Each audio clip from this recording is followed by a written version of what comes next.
Oke baik, salam olahraga mengenai dari laga kemarin malam yang sangat luar biasa. Di laga malam hari ini saya akan membahas sekitar 10 laga ya. Kita mulai membahas pertandingan dari Serie A Italia. Cagliari menghadapi Monza di laga ini. Cagliari dengan formasi 3-5-1-1, sedangkan Monza dengan formasi 3-5-2 ya. Ini sekitar ada 4 pemain yang akan absen untuk Monza. Terlihat dari klasemen sementara, Cagliari berada di peringkat 15, Monza peringkat 20 terkunci dari Serie A Italia. Untuk laga ini tidak menutup kemungkinan nampaknya tuan rumah Cagliari akan mampu meraih kemenangan di kandang saat menjamu Monza. Memasuki di laga yang kedua, saya membahas pertandingan tuan rumah Fiorentina menghadapi Atalanta. Di laga ini terlihat Fiorentina dengan formasi 3-5-2, sedangkan Atalanta dengan formasi 3-4-2-1 ya.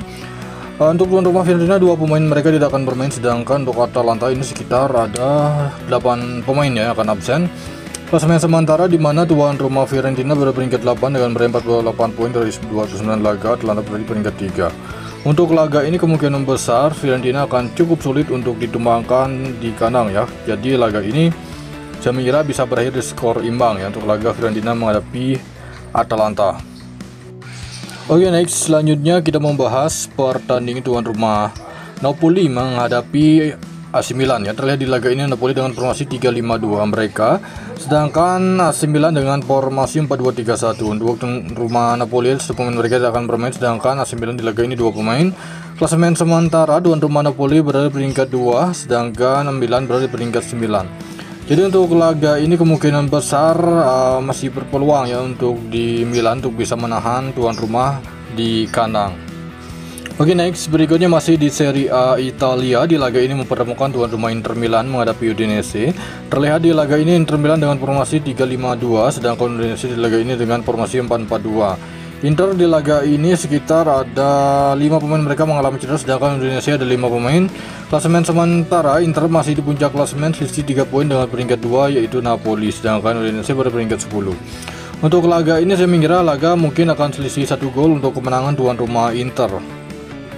Berikutnya saya pergi ke La Liga Spanyol. Di laga ini mempertemukan tuan rumah Barcelona menghadapi Girona. Barcelona di laga ini dengan formasi 4-2-3-1 mereka. Lewandowski emang seperti biasa ya, starting line up untuk Barcelona. Sedangkan untuk Girona di laga ini dengan formasi 4-3-3. Barcelona ini sekitar ada, ini cukup banyak ya, 5, 6. Ada 6 pemain mereka mengalami cedera termasuk Frenkie de Jong, Christensen, Olmo. Sedangkan Girona juga 6 pemain ya. Lopez nampaknya akan menjadi gelandang serang.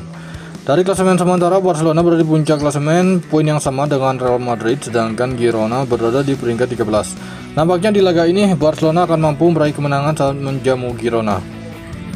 Selanjutnya saya membahas pertandingan Borussia Dortmund menghadapi Mainz. Di laga ini terlihat Dortmund dengan formasi 4-2-3-1, sedangkan Mainz di laga ini dengan formasi 3-4-2-1. Untuk tuan rumah Dortmund di laga ini ada 3 pemain mereka mengalami cedera, sedangkan untuk kubu tim tamu Mainz di laga ini ada 4 pemain. Klasemen sementara dari lanjutan Bundesliga Jerman, di mana Dortmund berada di peringkat 12, sedangkan Mainz berada di peringkat 4 sementara. Untuk laga ini dari peringkat sementara cukup jauh, tetapi ini karena memang laga kandang ini cukup baik, nampaknya Dortmund akan mampu meraih 3 poin di kandang saat menghadapi Mainz. Berikutnya saya pergi ke FA Cup. Di laga ini mempertemukan tuan rumah Bournemouth menghadapi Manchester City. Terlihat di laga ini ada sekitar ada 3, 5 ya, 5 pemain akan absen untuk Bournemouth di laga ini, sedangkan City itu ada Henderson, Stones, Akanji, Ake, Bob, dan Rodri ya. Jadi untuk laga ini masih berpeluang di Dortmund ya, karena memang City tidak seperti musim lalu seperti yang kalian ketahui. Kemungkinan besar Bournemouth tidak akan tumbang di laga ini saat menjamu Manchester City. Berikutnya saya pergi ke laga Le Havre menghadapi Nantes dari Ligue 1 ya, Liga 1 Prancis. Di laga ini terlihat Le Havre dengan formasi 4-2-3-1, sedangkan Nantes di laga ini dengan formasi 4-3-3. Tuan rumah Le Havre di laga ini ada 2 pemain mereka yang akan absen, sedangkan Nantes di laga ini 3 pemain. Dari klasemen sementara ini nampaknya berada di papan bawah, di mana tuan rumah Le Havre berada peringkat 16, sedangkan Nantes berada peringkat 13 sementara. Untuk laga ini bisa berpotensi imbang untuk laga Le Havre menghadapi Nantes. Di laga lainnya saya membahas pertandingan Lille menghadapi Lens ya. Di laga ini terlihat Lille dengan formasi 4-2-3-1, sedangkan Lens di laga ini dengan formasi 3-4-3. Tuan rumah Lille di laga ini sekitar ada 4-5 ya, 5 pemain mereka mengalami cedera, sedangkan Lens di laga ini hanya 4 pemain saja dari klasemen sementara yang nampaknya peringkat papan tengah, di mana Tuan rumah Lille berada di peringkat 7, Lens berada di peringkat 8. Jadi untuk laga ini kemungkinan besar laga Lille menghadapi Lens, nampaknya Lille akan mampu meraih kemenangan di kandang saat menghadapi Lens. Oke baik, saya pergi ke Eredivisie Belanda. Di laga ini mempertemukan tuan rumah PSV Eindhoven yang akan menghadapi Ajax Amsterdam ya. Terlihat di laga ini PSV Eindhoven dengan formasi 4-3-3 Luc de Jong masih dipercaya menjadi striker. Sedangkan untuk Ajax di laga ini dengan formasi yang sama 4-3-3. Jadi untuk laga ini terlihat di mana tuan rumah PSV Eindhoven ada 2 pemain mereka yang mengalami cedera, sedangkan untuk tim tamu Ajax Amsterdam di laga ini ada 6 ya. 6 pemain mereka yang akan absen. Jadi untuk laga ini kemungkinan besar akan ada banyak kejutan karena memang ini pertandingan papan atas.